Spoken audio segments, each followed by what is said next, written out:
Greetings, Minecrafters, and welcome to another, I hope it's just a good, solid episode here on this little G's on Inspiration Bridge, where we are currently being inspired. Lots of deer flies today because I think they really like the humidity. Seems like they do. And they take a chunk. I mean, they're like carnivorous.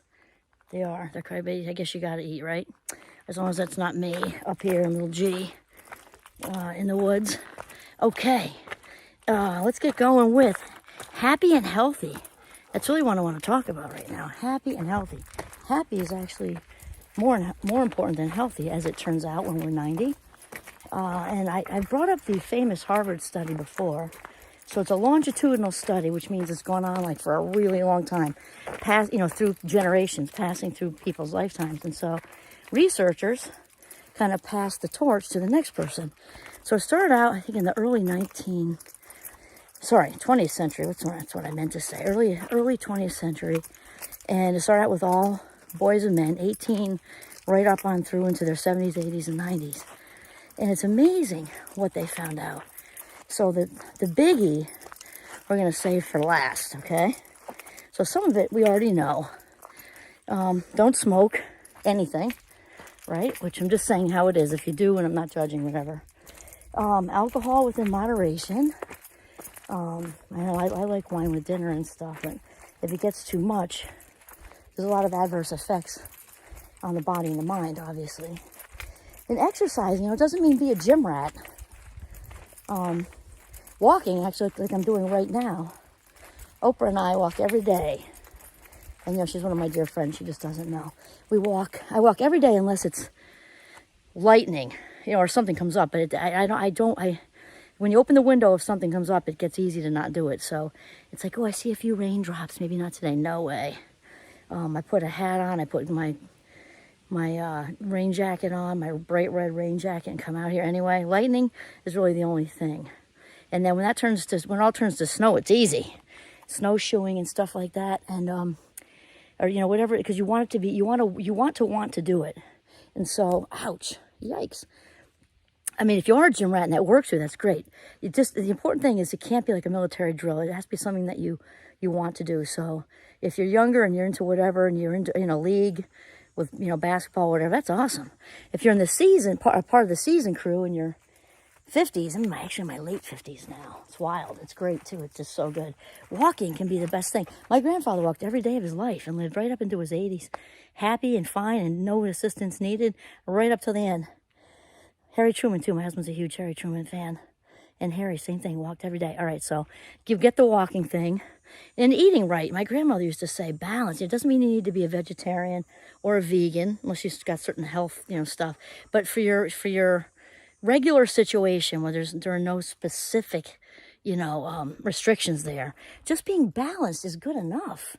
Salads and fruit and, broiled chicken, whatever. And it doesn't mean you can't ever have a French fry, thank goodness, right? And go to the fair and have fried dough and all that stuff. Balance is what it's all about. That like the up and down yo-yo diets, we know just don't work because the mind does not want to be in a deprivation state for any kind of reason. I've done videos on that. There's more than just the food thing. But when we're in a state of deprivation, that's all we think about. So it has like the reverse effect. Okay, so we have the thing. Okay, so we know eat right, exercise, sleeping is huge. People underestimate how much sleeping really affects our mood, and chronic sleep depression can be a straight road to depression. It also affects our metabolism because the hunger hormones, ghrelin and leptin, get all screwed up. Those are the hormones that help us to feel satiated and also hungry, and they go back and forth, and they get all messed up. And chronic sleep deprivation also mimics aging, and we get irritable, and we're not as creative. So if we don't get enough sleep, we basically get crabby, fat, sick, and depressed. So not a good route to go. And then, so then what am I leading up to now? Okay, so the biggie, there are all those, there's another one that's huge, which is read every day. So walk every day, read every day, because stimulating the mind, I have a friend who does all this research on cognitive reserve. Actually, it's like making deposits in the bank for when we're older and having, preventing cognitive decline, keeping all your faculties. So if you want to do your best not to land on, somebody's porch in a rocking chair wearing an Afghan, and just not having a lot going on. We can prevent a lot of that. Not all of it. We can't, sometimes there's genetics and things like that, but there are things we can do a lot more than people think. And reading every day is one of them. And also stimulating the mind by learning new languages, something that is actually challenging to you. So cognitive reserves are huge. And we have a lot of agency to prevent it as much as we can. Again, we can't control genetics, and sometimes life happens and things like that, but there's a lot more we can do than we used to think, because it's not a straight road to not being with it like we used to think. Not at all. Okay. And then last is the biggie, the big one. Hi G. The big one is relationships. That's the number one box to check for longevity and quality of life. So how long we live and how well we're doing it, how happy we are. Okay, so it was found out that like at 85 and 90, happy was actually more important than healthy. And those in the Harvard study talked about all the environment issues. I mean, they had a lot of, some developed mental illness, some developed alcoholism. Some became presidents of the United States in that study, actually, or at least one. So obviously it's all anonymous, and there's some big success stories. It's just a huge mix of life, right? The number one that got them through everything was their relationship. So it means, and it doesn't mean all relationships, right? It means the positive ones. Toxic relationships actually have the reverse effect.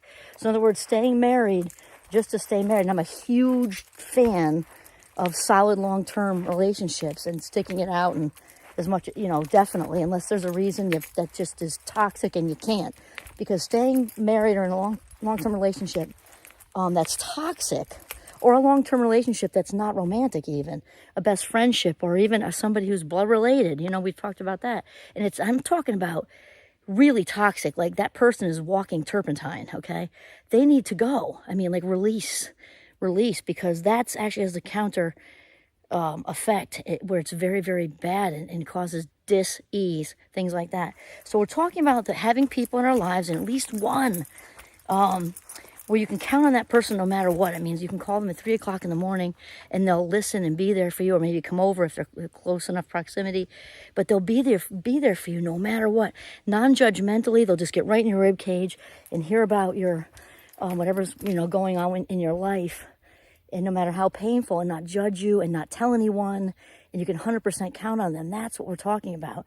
And that person is also typically there to see you rise and is excited, not jealous, but excited. Wow, it was amazing to see you get that award or start that business, or you finally, got into the house after saving so much and working 2 jobs, whatever it is, and not be jealous, like, oh, you got a house, but to be so happy for you, whatever your accomplishments are.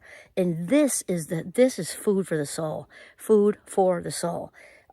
and that's it. It's also a reminder when we have these relationships of our connection to something bigger than ourselves. That is absolutely huge. And we've also talked about, which is true with this Harvard study, is that a genuine loving connection is the true antidote, that kind of, or the anti-venom that works against shame, all the bad stuff. Okay, all the bad stuff. A loving, genuine connection. Shame cannot. It's like kind of like shining a light on the Dementors or something. Like it goes back in the ground. Shame can't take it when there's genuine love and connection, and that's huge fuel for a high quality, long life. Ouch again. Dear flies just love me. Must be because I'm so sweet.